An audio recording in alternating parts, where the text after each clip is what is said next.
We were in Germany, super flat broke because everything I saved up. We were finally getting caught up, started saving up money, and then that rental property I mentioned buying in 2007, I had to evict that tenant. And I paid, I think it was like $5,000 or $6,000 in renovations back then, which was not much. This was 2000, would have been 2011, end of 2011. So I was able to fix that property up. And I remember my ex-wife saying, like, she was so mad, like, here you've been gone a year and we're stuck at home. I wanted lenders to help me buy more expensive land. I was tired of dealing in a couple hundred, couple thousand. I wanted a couple 100,000. So I gave my entire spiel, and this retired cop comes up to me. His name is Lance King. I did a podcast with him on the Wholesaling podcast. He goes, how much? And I was like, what? How much for what?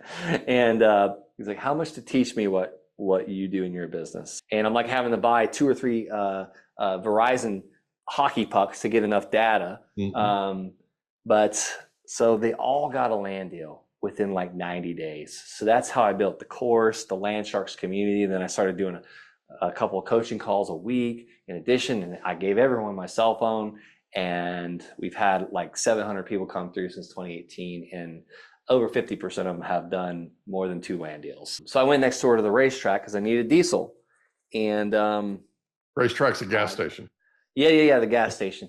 Well, the card reader wasn't working, so like, I guess I got to go inside. Well, the gentleman he clearly looked extremely homeless, wearing 2 different kinds of shoes. He was like, hey, can you buy me something to eat? And I was like, heck yeah, man. I was just trying to talk to myself. I was just trying to freaking do that. Did you know there's a technology that's actually an app on your phone that uses sound waves to tell your brain what you want your brain to do? We had a young man that was on a guest on our podcast, the Mike Litton Experience, who had a traumatic brain injury. He was sleeping 3 hours a night. He's using NewCalm now, and he's sleeping more. Go to newcalm.com, Mike15 promo code. Newcalm.com, promo code Mike15 for an extra 15% off. Go today. Welcome to the Mike Litton Experience podcast. Everyone has a story, and our passion is to help them tell it. Mike is passionate about being a father, a teacher, a realtor, an investor, and a leader. And now, introducing the host of the Mike Litton Experience, Mike Litton. Brent Bowers, thank you so much for being our guest on the Mike Litton Experience. I'm super excited for our time together. And like we talked about before we hit record, everybody has a story, and our passion is to help them tell it. So with your permission, we're going to start with where you were born, go up to today, and then we want to talk about the amazing things you're doing coaching people on land, right? Landsharks, the whole thing. Thanks again for being here, bud. Thanks for having me, Mike. Absolutely. So where were you born? You know, I was born in Fort Pierce, Florida, mostly because I'm from Okeechobee, Florida, but they actually still don't even deliver babies in that hospital. So Okeechobee, where is that? I've heard of it, but I don't remember. I don't know where it is in the state. Yeah, it's kind of the middle of the state, the south kind of middle of the state. There's a huge lake called Lake Okeechobee. Right. It's just above that, or just south of Lakeland area, or south of Disney World. Okay. There's a lot of lakes in that area. Oh yeah, like this a whole one's ton. The biggest one. Yeah, there you go. That's cool, man. So did you grow up there? Yes, sir. Yep. So what was your favorite thing about growing up in that area? You know, I absolutely enjoyed being out in the woods, riding four-wheelers, just camping out, you know, just that was some of my best childhood memories, just camping and going hunting and fishing and canoeing in the creeks, and which I have a 9-year-old boy and he loves all that stuff as well. So it's pretty cool. That's awesome, man. I'm glad you're doing that with him. That's a big deal. And those are the things that he'll, as an adult, take with him, right? Those memories, you know. Yeah. That's really cool. So growing up, who was the most influential person to you? You know, I mean, my parents both were, but, you know, I always really liked and enjoyed and was fascinated by business. I would say one of my dad's bosses, George Sweat. He was a true owner. You know, he owned the company. He didn't work in it. You know, he started it. He used to, you know, climb the towers and come home late at night and listen to the voicemails. And But and my dad kind of built that business for him, or built it up, scaled it, what we would call it. A lot of times, it's kind of the buzzword we hear all the time. But I always looked up to him because I was fascinated by how he was just like the owner. Mm-hmm. And you never saw him working, like he didn't work. He just was there, like he owned it. And it's like a lot of people think they have businesses, but they don't. That we're just like solopreneurs or entrepreneurs. It's a job. We're responsible for everything. So that was one of the guys that was very influential in my life. And he always talked about, surrounding yourself with people that are smarter than you. Yeah. And this guy was really smart. So I'm sure he had to really try hard to find smarter people than him. Yeah. What a great example. So in high school, did you have a favorite subject? Oh man, I don't know. I enjoyed agricultural classes and the horticulture classes and the auto mechanics, but I don't know if I would say any subject. Girls, yeah, I was there for the girls. A lot of us were, man. So did you have a favorite teacher in high school? Yeah, I did. He was actually a politician. He was a commissioner, but yeah, Mr. Arnold. That's cool. He doesn't know it, but what's that? He doesn't. Well, I had a couple guys. There were guy teachers usually that my favorite ones. So what was it about Mr. Arnold that you liked? He was just a personable character, politician. Yeah. And then Mr. Jinks, I actually mowed his grass. He was my auto mechanics teacher. Another very personable guy. Mr. Parsons, he was our carpentry teacher. He was kind of an ass, though, honestly. I don't know why I actually liked him, but probably more respect, right? It was respect. Yeah, that's true. I wouldn't have gotten a fist fight with him, that's for sure. I got you. So after high school, where do you go? So I started taking real estate classes. I was getting my real estate license, and I was also taking horticulture classes at the same time because I was in a toss-up. Did I want to be a real estate investor, or did I want to, build golf courses? And I had already had a lawn service, but I saw myself as one day I'm going to be this landscaper and this real estate, investor. But the real estate side won. I kind of dropped the agriculture stuff. So am I mistaken that you have a background in the Army? Yeah, you're correct. I was eight and a half years in the Army. So out of high school, is that where you went? Nope. Okay. Never would have imagined, never would have dreamed that I was going to join the military. I did join the military in 2009. I had just gotten into real estate in 2007, and 2008, 2009 was going on. And those were kind of tough times. I was married. Kinda. I was married, and me and my wife and my dog had to actually move in with my in-laws because I couldn't afford rent, and I already had a rental property, a property I owned. I had a real estate license, and I had just basically left my business, the lawn service that was doing pretty well for us, to jump into real estate full time. Yeah. Had a crazy time in actually. So I thought the military might be a little easier. Really, I just wanted to restart, go back to school. I tried to join the Air Force, but I had some stuff on my background. I got into a fight actually when I was 18, right after we graduated. Me and a friend of mine, we were really defending ourselves. There was 6 guys against us 2, and I ended up having 6 counts of battery on my record. Well, the Air Force didn't really care for that, and my ASVAB scores weren't high enough to get me over that rung. So luckily, the recruiter was kind enough to say, "Listen, go next door to the Army. They'll pretty much take anybody." And I said, "All right." This was back in those days, but I don't know. I might embellish a little bit on that story, but he did say, "Go talk to the Army next door."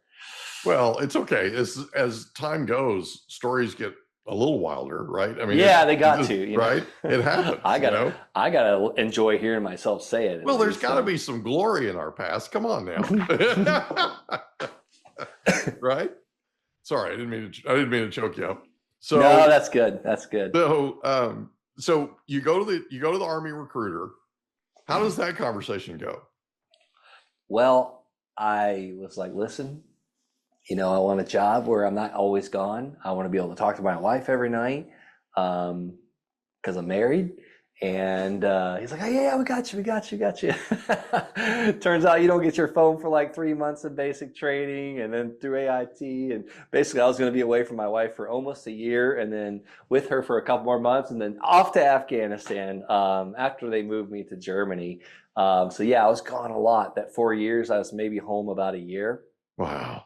So, yeah, that was crazy times. And I was always, I don't want to join the military. I'm married. So sorry to say that marriage did not last. On the second deployment, that one ended. So, but yeah, it's like everything works out for the greater good. Things are always moving in the right direction. That's true. That's absolutely true. It's not, you mentioned Tony Robbins before.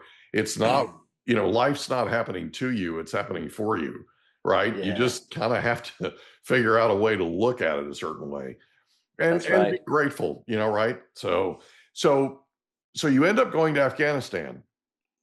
What did you do for the Army and how was your time in Afghanistan? Yeah, it was. So what I did was we were a route clearance patrol or route clearance package. Our job was to sweep the roads. So I was with the combat engineers. So it's basically to find IEDs, bombs in the road. Yeah. So my job, I was the signal support specialist. I was in charge of communications. I had to make sure we can communicate with all the internet, other coalition forces, as well as the trucks could communicate while outside the wire. Right. So I was working on radios and computers and things that would tell you where the bullets were coming from, as well as the tracking devices and the maps. And so it's just I had about 40 trucks I had to keep up, as well as about, I think, 15 or so computers. So it's quite a bit of work. I never would have thought I would work that much or that hard and that long over a year's time, but it was quite the experience, that's for sure. I think it aged me a little bit, but it was a good time too. Very high op tempo, so and I like the fast pace. Honestly, I think deployment was probably the best and the worst time in my Army career at the same time. It was a great time because I had a bunch of guys that they were like brothers, and then there were some tragic times, and some sad times, some lonely times, and away from home. So it was quite the experience. So in Afghanistan, you were there for a year, right? Yep, just shy of a year. Yep, a few days real shy quick. of a year. Yeah, real quick, but for people that don't know, what's outside the wire? Yeah, so we had this thing called a FOB. I was on a FOB, a forward operating base. I was in FOB Shank. Basically probably the most dangerous place you could be because there's mountains on both sides of us. We're in a valley. Right. So we put these tanks in the ground. So when we took showers and used the bathroom, the tanks fill up and they come and suck them out like a big porta potty. Right. Or when it would flood, these things would pop out of the ground. It was disgusting, honestly. Yeah. But so outside the wire we have concertina wire, these big, which we try and make it bulletproof, like any bullets coming, but you leave the gate and now you're in, Afghanistan with everybody. So outside the wire we basically run the roads, testing, seeing. We had things that would kind of tell us where the bombs were at and get them off the road. So outside the wire is outside the walls of your forward operating base. Exactly. And a forward operating base is one that's forward, right, towards where the combat is. So it's forward towards, right? So you were basically on the razor's edge, so to speak, right? You were the tip of the spear. Yeah, absolutely. You're right outside of it. And honestly, I always felt safer outside the wire because they know where you're at in there. Like you're a target. Mortars and launch. Like it's all night long. You pretty much get up because they're sending we call it indirect fire. But but you get used to it. It becomes just another way of life. I remember getting off the C-130 and I could feel the jet blazing. You couldn't hear anything, and you're smelling jet fuel, and you feel the fire on your back walking off this off ramp. And as soon as we can get to where we can hear, I remember yelling to my sergeant, my boss. I was like, "So when's the training start?" And he's like, "The training's effing over. This is the real thing." And he was like, he didn't laugh when he said it, but I was like, "Oh shoot, this is really, this is where this is happening. Yeah. So You're in it here we now. go. You're in it Yeah. now. So if you look back on your time in Afghanistan, what's the number one most important thing you learned during that time? You know, man, personal grit, because I was doing my job. Mm-hmm. You have a lot of time in Afghanistan. Like, I was doing my job, I was keeping everything going as far as the communications go. And then my boss, my platoon sergeant, saw something in me I didn't even see. He's like, you should go to the board. So a board is where, especially a deployed board, is like usually like you're ruck marching 13 miles with a full combat load, 200 rounds on you, a rucksack on your back, 80, 50 pounds, and you're doing land navigation. You're memorizing all this crap to regurgitate in front of a board of first sergeants and all these things.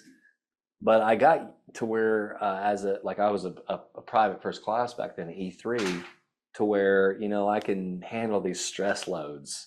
And I started winning this stuff. Mm-hmm. And that was harder than doing my job or going outside the wire or getting shot at or anything like that.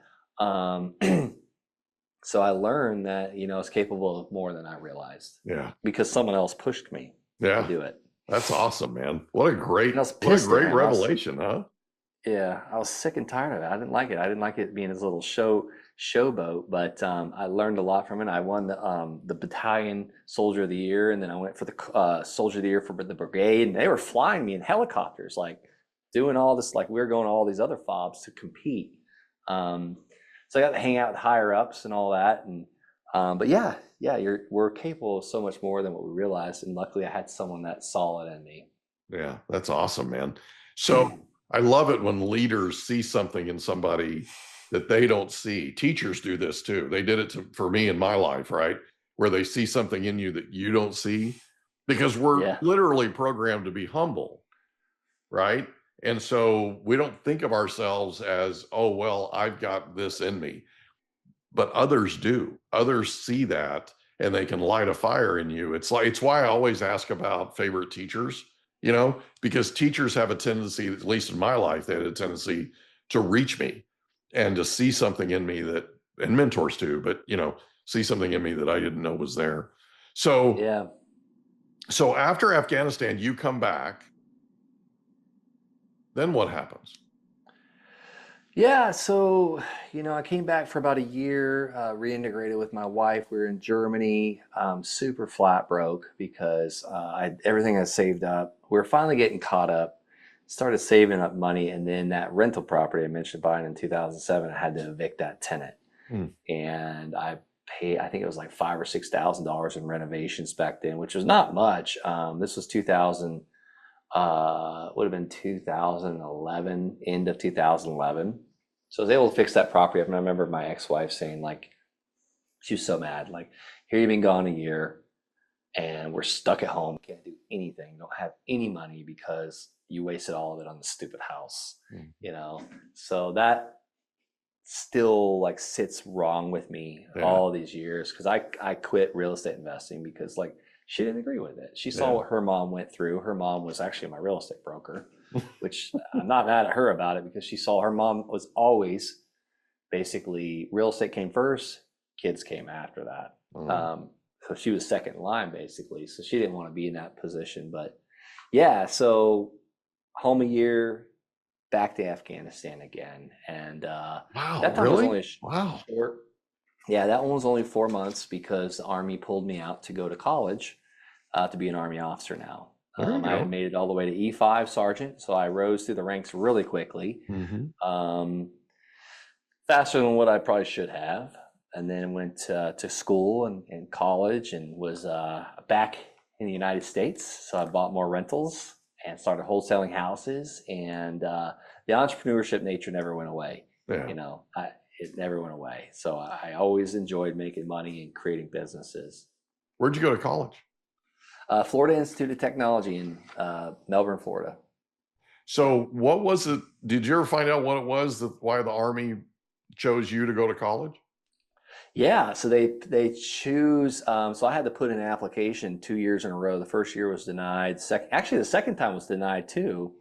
But my boss in the Army, he's like, "Yeah, I know you made it. Just go back home." Like put me on a plane, and I remember calling him from his office about to cry. I probably did cry, honestly, and said, "Sir, I got denied. What do you want me to do now?" Mm-hmm. And he said, "I just stay there. You're good." And usually the shit bags is the ones they don't bring to like deploy. Mm-hmm. So for him to tell me to stay there was thinking to myself, man, am I just not doing a good job? And so I got that going in my mind too. And now I'm on duty, like staff duty, basically, where my job, the only reason why I exist on this earth is to pull command quarters, like CQ is what we called it. So I'm like staying up all night, every day on and off. I got to stay up all night and basically keep watch over this building. Stupid stuff. Mm-hmm. And I remember my first sergeant coming in, the guy that was in rear D, we call that rear detachment, basically shitbag central. You're either broke, you're hurt, or you're a piece of crap. No one wants you in Afghanistan with them. So I'm in charge of these guys, and my first sergeant comes in, it's like, I've been trying to get a hold of you for like hours. And I was like out of it at that point. It's like 4 a.m. I'd been up for 24 hours. Mm-hmm. And he slaps a packet on my desk. He's like, "You're going to college." And I was like, "You don't know what you're talking about." I was denied. And he's like, "No, you got 24 hours. And like, basically, I had to get my house moved after not sleeping for a day, was on a plane heading to the United States within 24 hours, heading to college. And nowhere to live. Welcome to the Life military. left me. Yeah, literally, like everything. So it was like a country song. But yeah, got established, and then some brigade commander told me I had to come back to Germany to get out of the military to sign a, I think it's called a DD 214 or something like that. Yeah, DD 214. I had to. It's a separation. Yeah. Yeah, he wanted me to separate, and I was like, no, I'm still in the Army. Right. They only choose 150 active duty soldiers a year Right. to do this. So I was getting paid my E5 salary. And then I called HR, Human Resources. I was like, here's what they're telling me to do. They said, do not sign that. You will be out of the Army.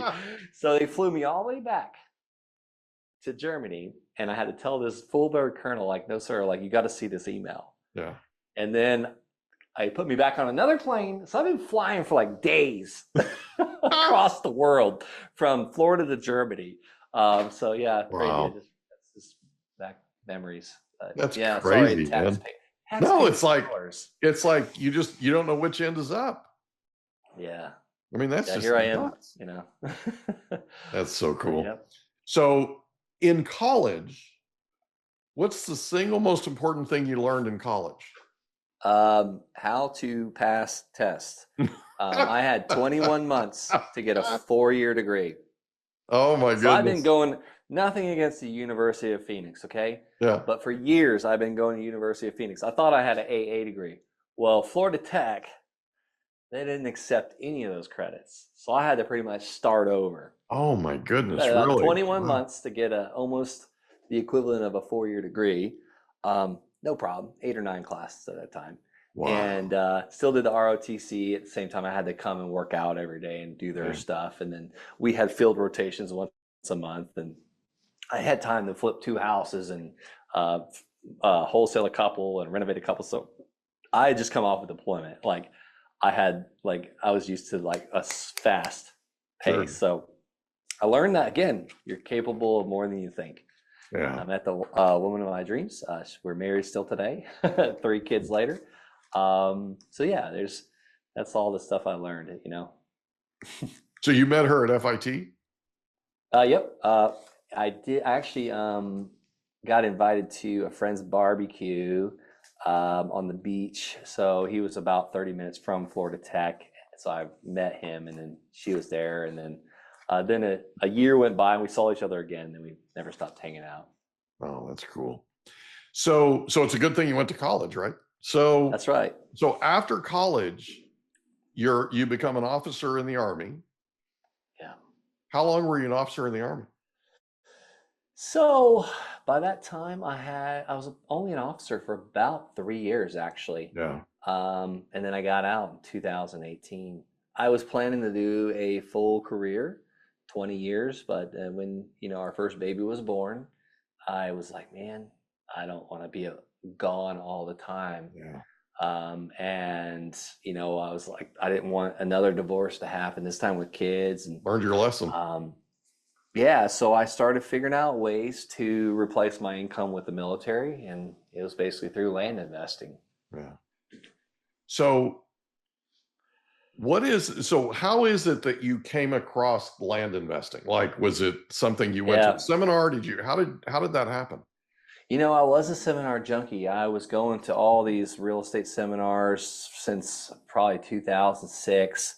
I still got a lot of the books my wife tries to get me thrown away. I'm like, no, those are war. Like I value those more than my 4-year degree. I don't even know where the heck that's at. But I still have my first real estate investing seminar with Robert Allen. I finally got to meet Robert him. Allen. I love that guy. Yeah, I actually got to meet him in person. He's a good guy. He really is. I met him probably 20 years ago.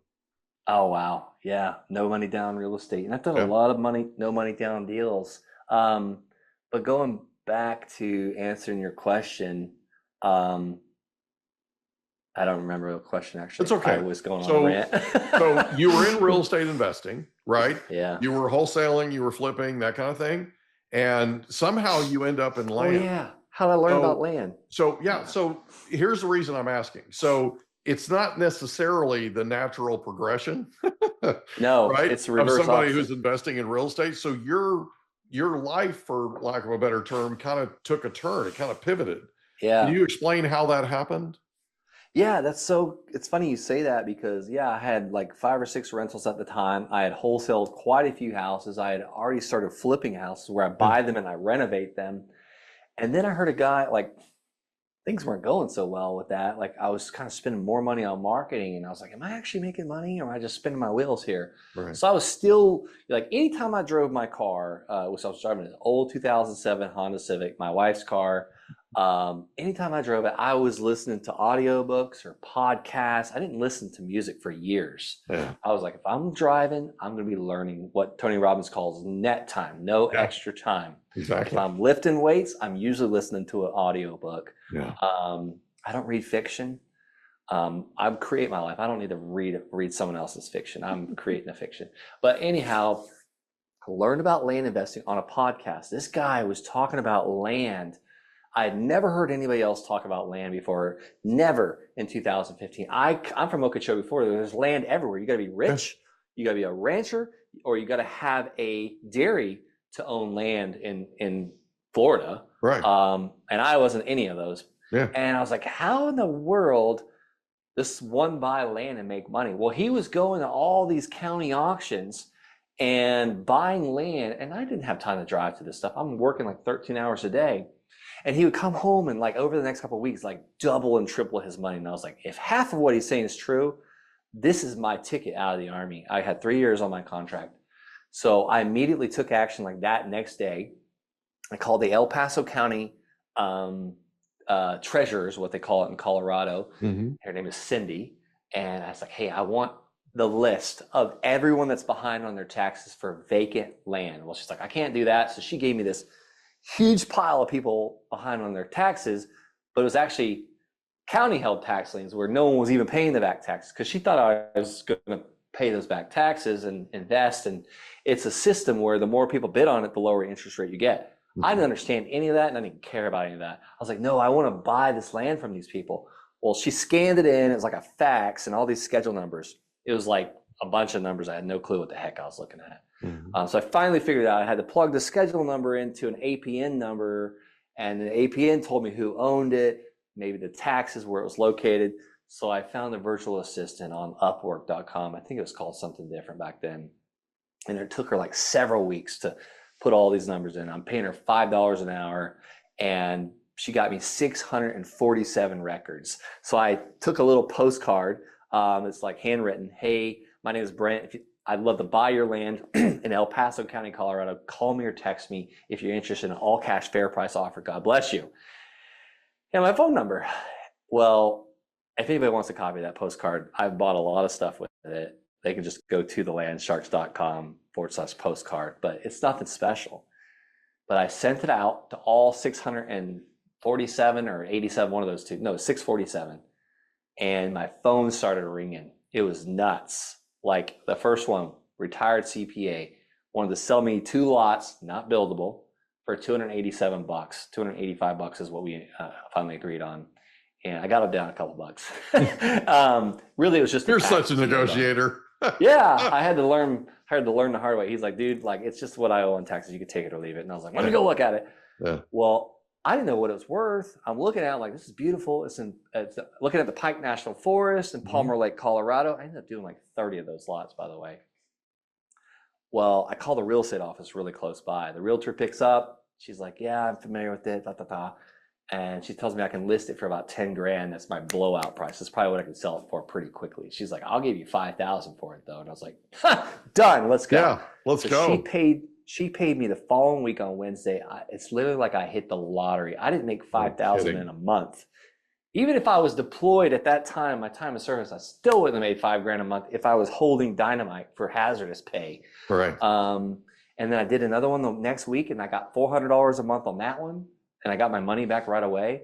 So that one really is the one that gave me a complete paradigm shift, like Stephen Covey talks about. Mm-hmm. I was like, if I do this enough times, I'm financially free. Yeah. And then I can have geography freedom because I can quit my job. I can have time freedom.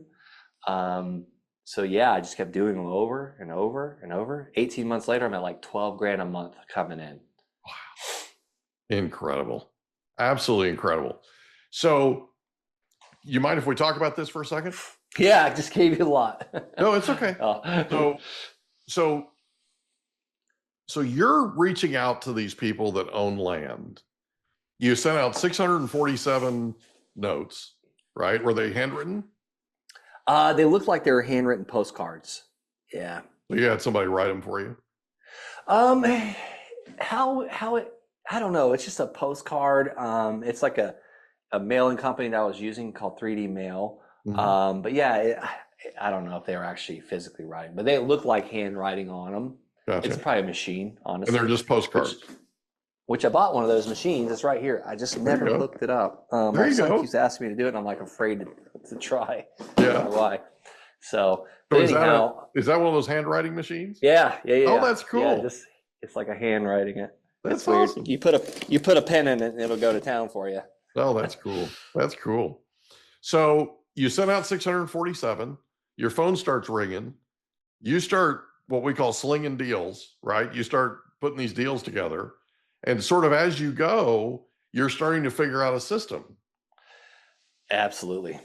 So how many of the 647 did you buy land from? That list was probably about 10 people at least, 10 or 11.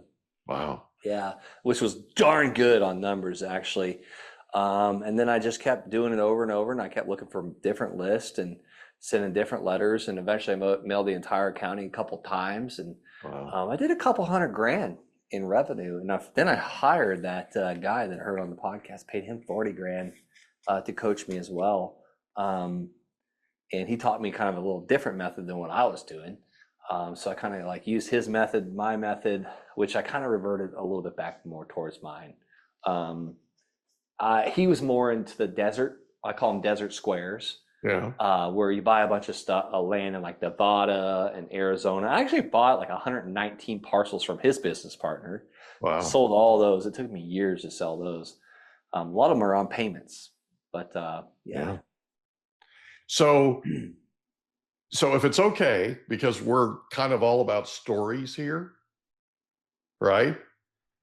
What I'd like to do real quick is we're going to take a break. When we come back, I'd like to have you share a couple of stories of deals that you've done, land deals that you've done, that sort of gave you the epiphany, right? We'll be right back. Did you know there's an app that has no side effects that allows you to use sound waves to tell your brain what you want it to do? It's called newcalm.com, and it's amazing. It literally uses sound waves. If you want to tell your brain to go to sleep, if you want to tell your brain to recover, if you want to tell your brain to put you in peak physical state, if you want to tell your brain to focus, if you want to tell your brain to take a power nap, you can do all of these things and more with newcalm.com. Go to newcalm.com today, promo code Mike15. Newcalm.com, promo code Mike15 for an extra 15% off. Go there today. We're back with Brent Bowers from landshark.com, right? Landsharks.com? It's thelandsharks.com. Thelandsharks.com. And before the break, we were talking about how you kind of pivoted from wholesaling, flipping, that kind of thing, and you ended up buying land. And you bought it, and then you turned around and immediately started seeing a return. Like you started seeing things fly, the land fly off the shelf, so to speak. Can you talk about sort of the stories behind how these people came to own land that they can't pay the taxes on, that kind of thing? Can you talk about that for a second? Yeah, a lot of people, and that's not the only land I buy. That's how it started. But a lot of people will either inherit land or they'll buy land and they'll never build on it. And they kind of forget about it. Yeah. They own it free and clear. They don't have a bank loan on it. And then the taxes go a year, and I'm guilty of this myself. I've had taxes like a couple years. I'm like, holy crap, pay them. Yeah. See if they'll take a Capital One or something. I haven't paid for a hotel room or a rental car or a flight for a couple of years because of all those taxes. But thank God they take Capital One or MasterCard. Right. But yeah, so they forget about it, and then life happens for them. They fund the children's college, and they their wife dies or their husband dies, and they never get around to building that cabin or that second home or that lake house. And they get a letter in the mail, and they're like, well, shoot, man, I've been paying the taxes all these years, and I don't want to pay them anymore. And this guy's offering this much, and maybe I can get more, probably. But just, let's see what he's got to say, type of stuff. And that's usually how it goes. That's cool, man. So I think the reason I'm asking is I think a lot of people, when they think of land and they think of the owners of land, they don't really think in terms of life's full of curveballs, right? There's all kinds of things that take place. Like you said, people will buy a piece of property intending to build a cabin on it, or they'll buy a piece of property intending to build a second home, or they'll inherit property, right? We're currently in the single largest transfer of wealth in our nation's history. There's some $98 trillion being passed from baby boomers to their millennial kids and grandkids. And a lot of them don't want the land. They don't want the real estate. They want the cash, right? And so this is an opportunity that's really more prevalent than people realize, to be able to come in and help solve people's problems, because really that's what you're doing, right? Yeah, at the end of the day, that's all I'm doing. I'm like a pawn shop for land. Yeah. That's it. Like That's a great way to put it. Yeah, it's nothing special. They know they can get more, but they have to mow it, or they need to find their realtor, and that's like, just pay me the cash. I need to pay this bill, or we paid medical bills, you name it. And sometimes they don't care less about it. They've never seen it. They inherited it from Uncle Bob, left it to them. And you're right. Yeah, these people have no ties to it. So just give me the cash. Yeah, Uncle Bob had the dream. Yeah. Right? And now it's an asset. You know where most dreams are at? Most dreams that have died? In graveyards. That's it. Like, a lot of people die with their dreams, which is sad. Like, imagine if Walt Disney, crazy at the time, wouldn't, his brother helped him with a lot of it, but imagine if he would have just died with that dream. Yeah. Crazy. So a little over 30 days ago, my life was saved. So it's interesting we're having this conversation about dreams dying, because I was not expecting last month for a doctor to walk into the emergency room and tell me that they found what was wrong with me. It was massive, and it was terminal. Whew. And they literally looked at me, and they said, the emergency room physician looked at me and he said, we're going to do everything we can to save your life tonight. Wow. So you're looking at a guy that's got a lot of dreams, and I've got a lot of stuff I'm working on and a lot left to do. I'm 59 years old, and I almost died last month. I bet you don't need coffee to wake up in the morning. You probably don't wake actually. up and your feet hit the ground. I really don't. I mean, the first thing I do when I wake up every morning is I thank God. Yeah. Well, I think So that's a great thing for anybody listening to this. It's like, are you living, someone gave you a 30-day notice. Are you getting it all done that you want to get done? Are you living life like you want? Because I think our priorities would shift quite a bit.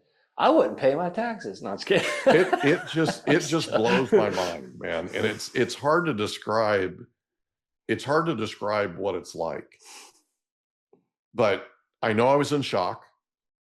But the emergency room physician comes in and he goes, "We're going to do everything we can to save your life tonight." And I'm like, "Doc, I can't die tonight. I've got too much stuff to do." Yeah. Okay. Too much, I used a word that I don't use, but I used it with him. And it's so it's hard to describe it anyway. So I feel like part of the reason I was saved, like part of the reason I'm still here, is to do what we're doing right now, and also to get the word out. I want men who are like me, that are bullheads, to, when you have symptoms, go get checked out. I thought I had COVID, and I spent 7 days with these symptoms and probably should have died from this. Okay. I couldn't walk 5 steps without being out of breath. And I walk over Holy cow. I walk over 100 miles a month. Okay.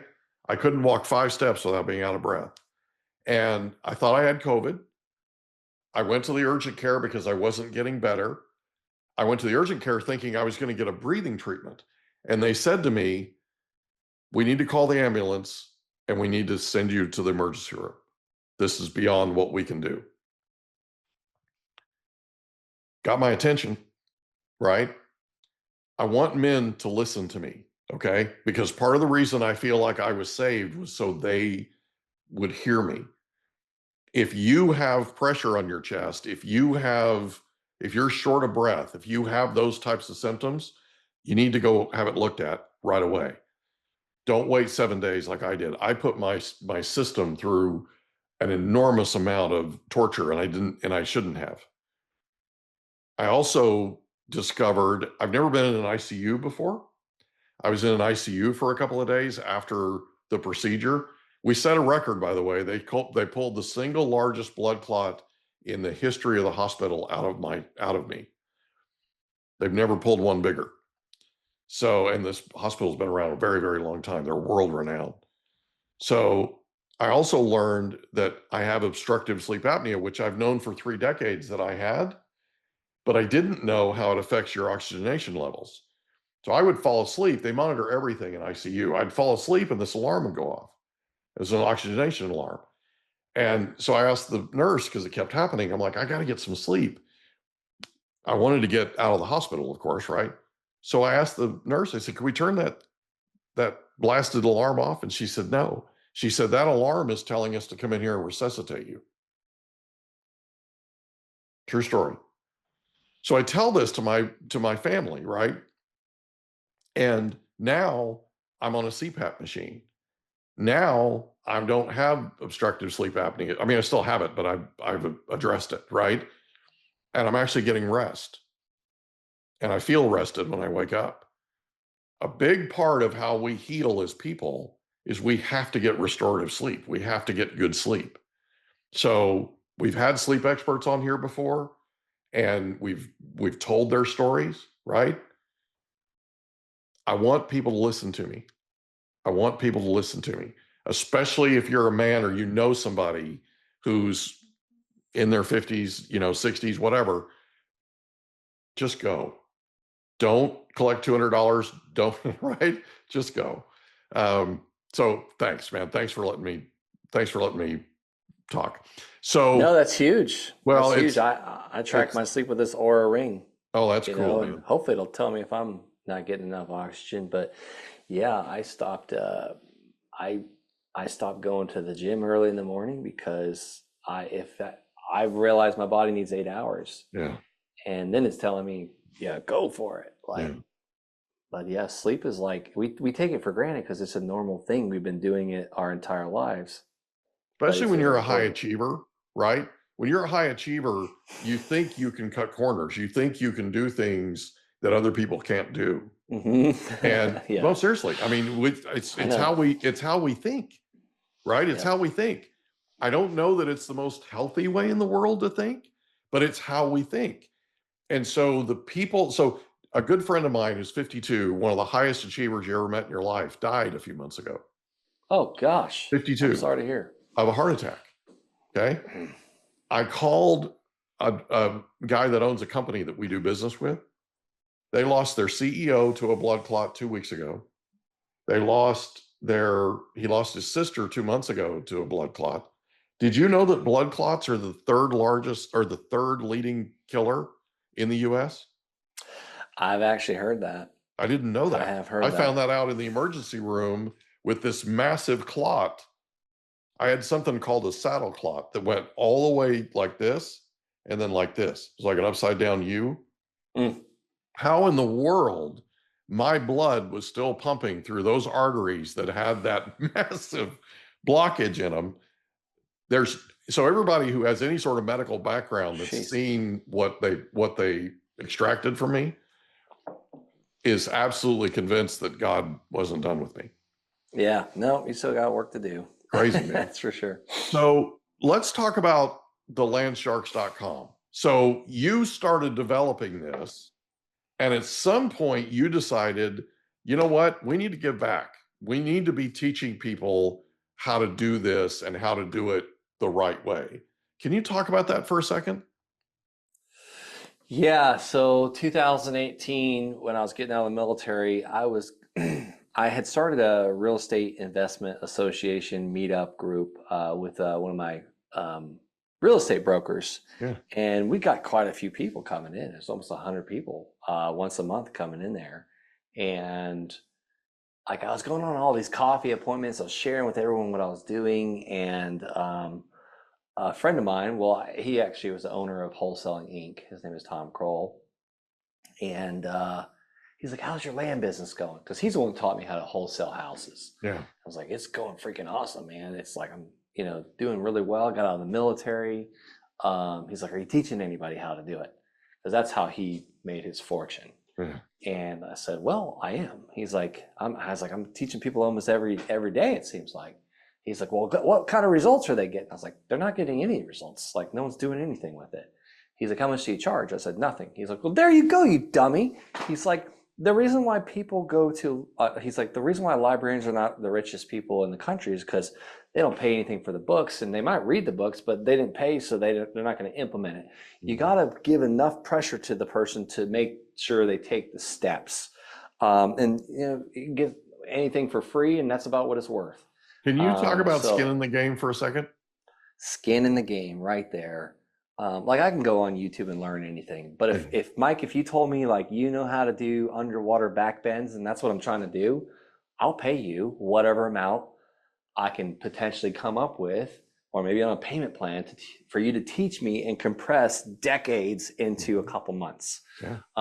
So I do that with a lot of stuff. I call it, my life hacks, which I ended up paying Tom Kroll a lot of money to teach me how to train people like he trained me. Because he had a stupid simple program. And I mean, I got massive results for it. And I watched a lot of people get a lot of results. So I'm a host on the Wholesaling podcast now. So they invited me to eventually come as a land coach. But going back, reverse a little bit, the next week I gave my entire presentation. I was really trying to get lenders. I wanted lenders to help me buy more expensive land. I was tired of dealing in a couple thousand. I wanted a couple 100,000. So I gave my entire spiel, and this retired cop comes up to me. His name is Lance King. I did a podcast with him on the Wholesaling podcast. He goes, how much? And I was like, what? How much for what? And he's like, how much to teach me what you do in your business? And I was just like, I read this book called Go for No. And I was scared, but I said $1,000. And this is in 2018. And he literally said, all right, how can I pay you? I was like, I don't know, PayPal, I guess. So over the next couple of weeks, I've had 16 people pay me $1,000 each. I created an entire step-by-step system of instruction. And like Lance, swear, man, I would tell him that exactly what to do. And he called me 2 hours later. He's like, what's next? I'm like, okay, let's figure it out. So I'm like putting these, I need to find the old PowerPoint, but I was teaching them through a PowerPoint on Zoom because I lived like an hour away in the country on 58 acres. And I'm like having to buy 2 or 3 Verizon hockey pucks to get enough data. But so they all got a land deal within like 90 days. So that's how I built the course, the Landsharks community. And then I started doing a couple of coaching calls a week in addition. And I gave everyone my cell phone. And we've had like 700 people come through since 2018. And over 50% of them have done more than 2 land deals. Wow. And most of the time it's like 90 days or less, they're making $10,000, $15,000, $20,000. Lance, the guy I was talking about, moved his 4 children, I think he's got 5 kids now, 5 kids and his wife to Maui. Like he lives off of his land income now. The other guy, Dan Haberkost, he's like building houses all over the place on his land. And it's pretty cool. So that's kind of how it turned into. But it all started with this guy, Robert Allen, which you can't see it for some reason, it's blurry. Right. I thought I was going to see him teach me how to do this. Yeah. And like he had this guy look like $1 million in the front of the class and wearing a Rolex. Not that I care about a Rolex, but like this guy, you could tell he had money. And I was like, one day I'm going to be that guy teaching it. You remember the Rolex though? Yeah. I'm like, my father-in-law wears a Rolex. I thought he was the brokest man I've ever met, but I'm trying to find out he's not. But it's just like, it's like that guy, it's like, I'm going to be him one day. And I'm just doing it a little differently. It's to many people at a time. So that's really what lights me up. I enjoy it. I can care less about another land deal. Yeah. I do them. I just bought a lot this week. So I'm actually going to put a brand new mobile home on the land. So now we're showing God's love with affordable housing because it's absolute huge need out there. I still do land deals. Unbelievable. It's really unbelievable how much of a need there is and how it's not being fulfilled, right? State of California spent tens of billions of dollars on homelessness. Tens of billions of dollars. Nothing, right? Oh man. And I don't want to say nothing, but you know what I mean, right? It's really a shame. And I interviewed John Paul DeJoria for the podcast. He's helped tons and tons and tons of people in Austin, Texas, get off the street, get their life back in order, take care of their mental health, get retrained, gainfully employed, off of drugs, the whole thing, right? Yeah. And he's done it through his nonprofit. Absolutely amazing. A lot of these governments could or should start talking to somebody like you or John Paul DeJoria about, here's the solution. Here's the way you go about making this work.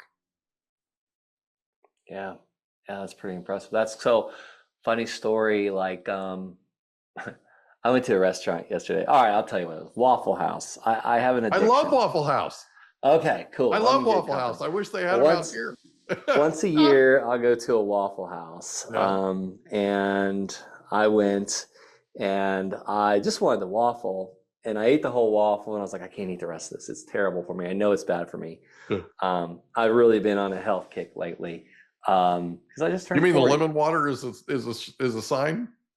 Oh yeah. Yeah, I've been doing that for years. I try and drink almost a gallon a day. I have the Oura Ring watch. I work out every day. But anyhow, that's cool, dude. Here I am eating Waffle House. But when I was leaving, I was like, I asked the sweet lady. I mean, the lady was probably like 80 years old serving me. Yeah.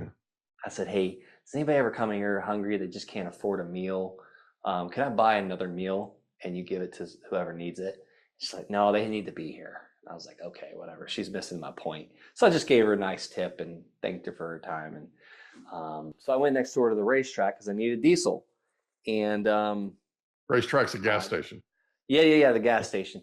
Well, the card reader wasn't working, so I guess I got to go inside. Well, the gentleman clearly looked extremely homeless, wearing 2 different kinds of shoes. He's like, hey, can you buy me something to eat? And I was like, heck yeah, man. I was just trying to start talking to myself. I was just trying to freaking do that. So God wink, I call that. That's exactly what that was. come on inside. So he's like, can I get this? And I was like, man, get it. Like he got a handful. It's like $15. Yeah. I was like, that's about what I was thinking. I'd spend a little bit more than that at Waffle House. But let me back up a little bit. He's like, but the only way I'll accept it is if I can wash your windows. And I was like, don't worry about my windows, man. The truck's dirty as heck. Yeah. He's like, no, I don't want anything for nothing. I want to work for my earnings. I was like, all right, you go for it then.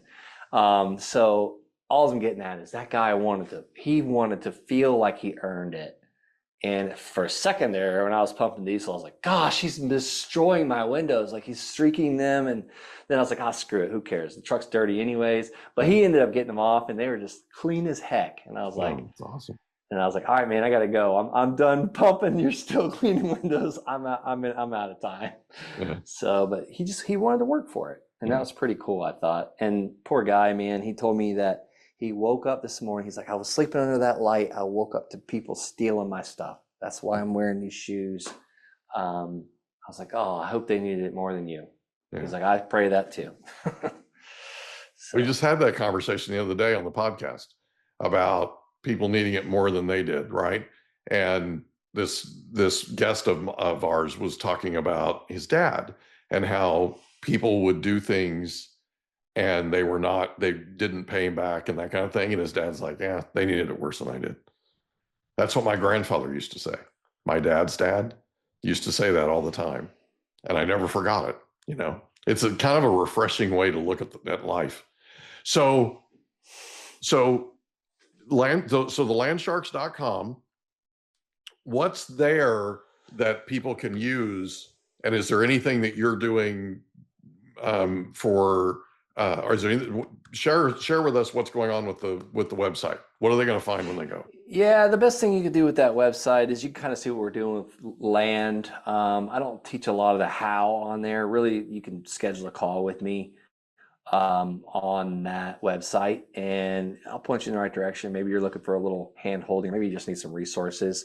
But if you're looking for like, okay, how do I learn more about what Brent's doing? Just go to my YouTube channel, Brent Bowers. Okay. Yeah, I'm about to hit 10,000 subscribers. That's awesome, so if anybody man. got anything Congratulations. from this, hit that subscribe button, which I don't like when people say that on their videos. We stopped saying that a long time ago, or I stopped saying that a long time ago. But now that I'm almost to 10K, I'm like, oh, someone hit the subscribe button.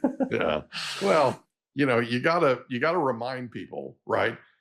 A lot of times they're busy. They got a lot going on, kind of like we were talking about earlier, right? There's a backstory to everything. And, life is just crazy.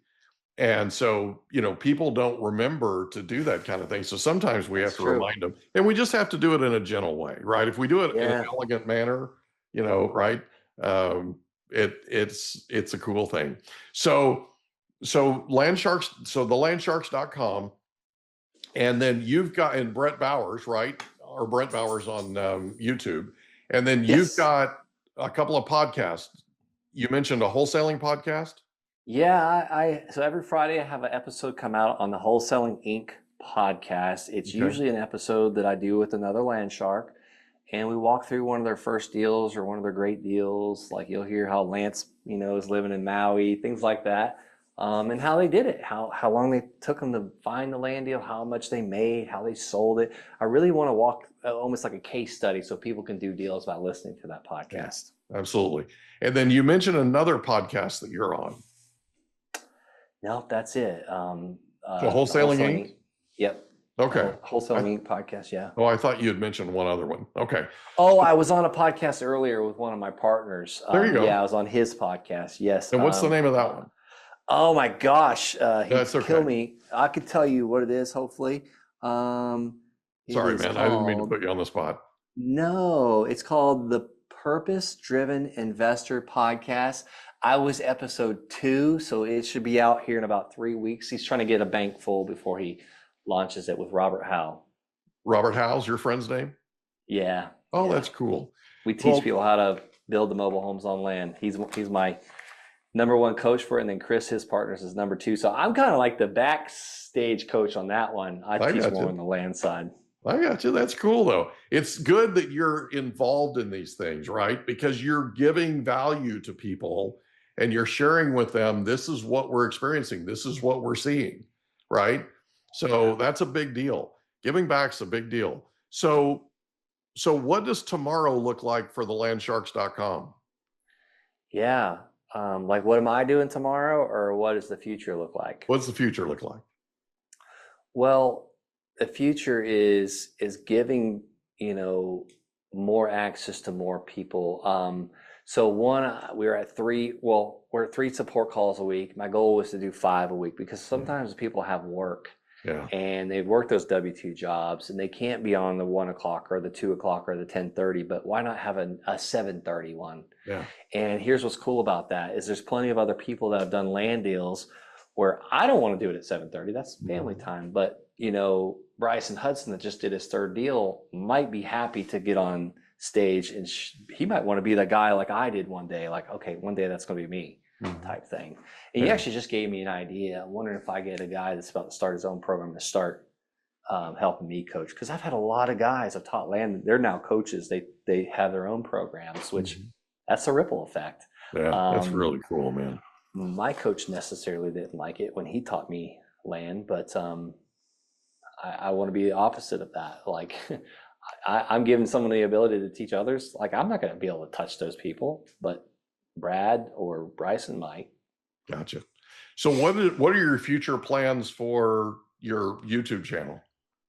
Yeah, so I want to become more of a production company, not a real estate company. I want to get better at filming the stuff that I think is ordinary. Like, I think spreadsheets are the most boring freaking thing in entire history.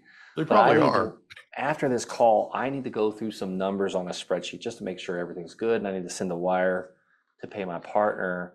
And I absolutely hate doing this side of the business. Yeah. But I'm sure what I think is ordinary and boring, someone will find extraordinary. So I need to get better at filming that process and get better at, like, okay, I need to go check out 4 of our land deals with branding mobile homes on it. Like, I need a film crew or someone following me, filming me to do it, because what I think is ordinary, somebody will think is extraordinary. Guaranteed. So I want to be better at that.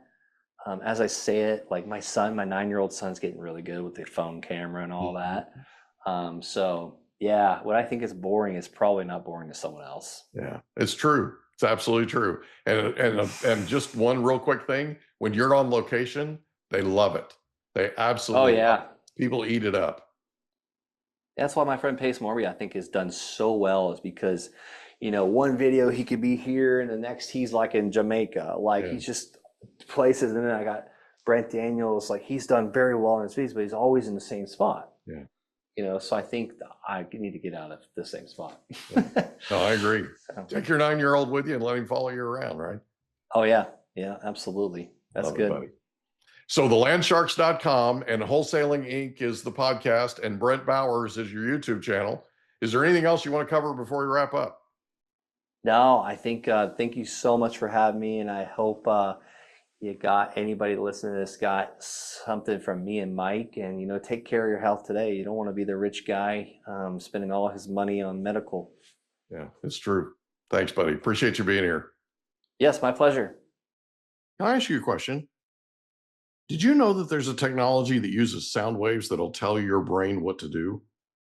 There literally is. It's called newcalm.com. It can tell your brain to heal, tell your brain to sleep, tell your brain to do all kinds of things. It can get you fired up. It can be a pre-workout. Newcalm.com, and the promo code is Mike15. Newcalm.com, promo code Mike15 for an extra 15% off. Go today.